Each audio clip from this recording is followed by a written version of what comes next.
Welcome in, everybody. I am Lucid Faith, and today I want to talk about the expansion jobs in Final Fantasy XIV, give a brief overview of them, and really talk about if they are worth switching to as a new player. So, let's jump in.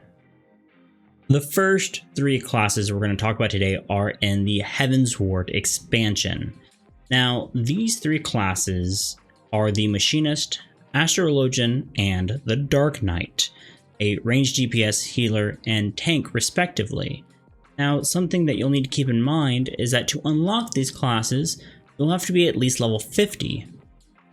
But when you unlock them, they start at level 30, which means you'll have to spend 20 levels catching them up if you want to main that class through the storyline. The first class up is going to be our Machinist class. This is going to be a ranged DPS class that uses a gun to inflict lots of damage. It is very mobile, and you're going to have two different gauges that you're going to be managing. You have a heat gauge that builds up as you use your skills, and then you can use the heat gauge to create large DPS burst windows for yourself. The other gauge is your battery gauge. This one also increases as you use certain skills and can be used to summon cool constructs like drones or eventually mechs. Note, this isn't a pet class, they're just cool looking abilities that you get, but if you enjoy high mobility range classes, this is a good way to go.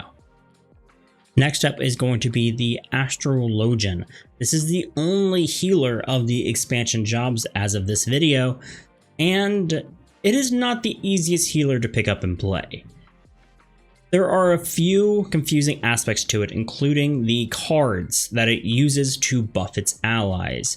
In addition, it has two different stances that it can go into, a region stance or a shield stance, and you need to know when to use each of those stances. Once you get the hang of the class and the basics down, it feels really good and is currently my favorite healer. That being said, there is a learning curve to the class.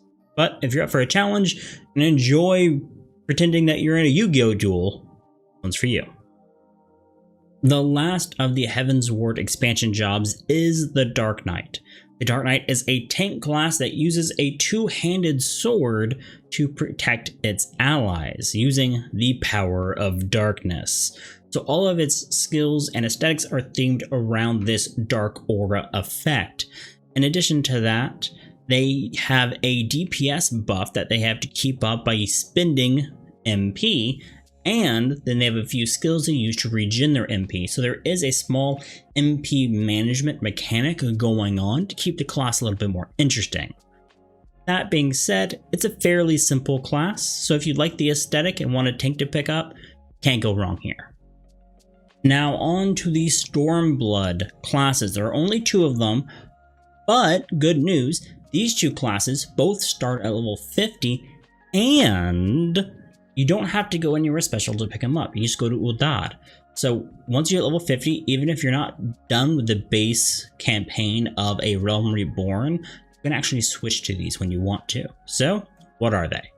First off is the Red Mage. The Red Mage is probably my favorite DPS class currently. It is a mixture of black magic, white magic, and in-your-face melee.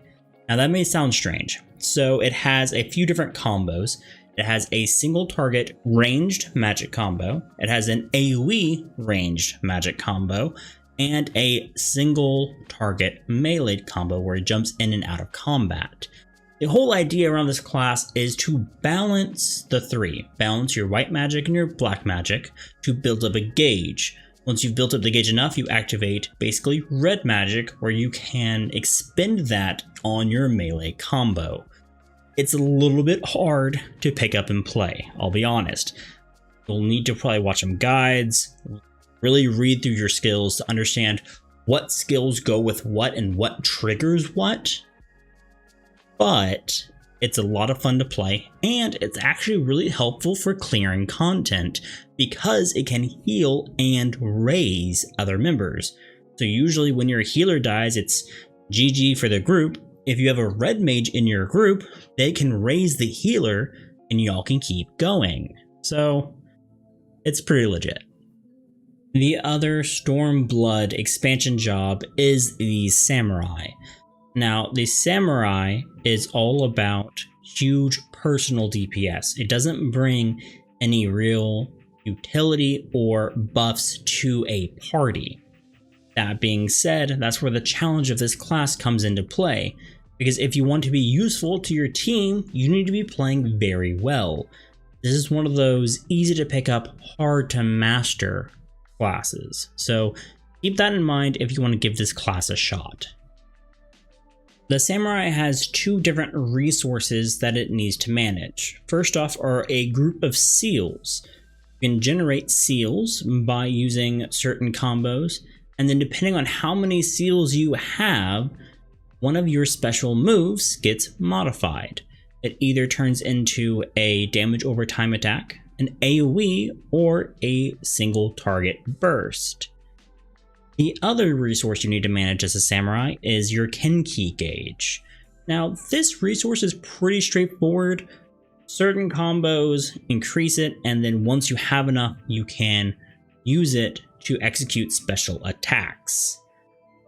Last up are the Shadowbringer jobs. Now, both these jobs start at level 60, and what's cool is you don't have to be in Shadowbringers to start them.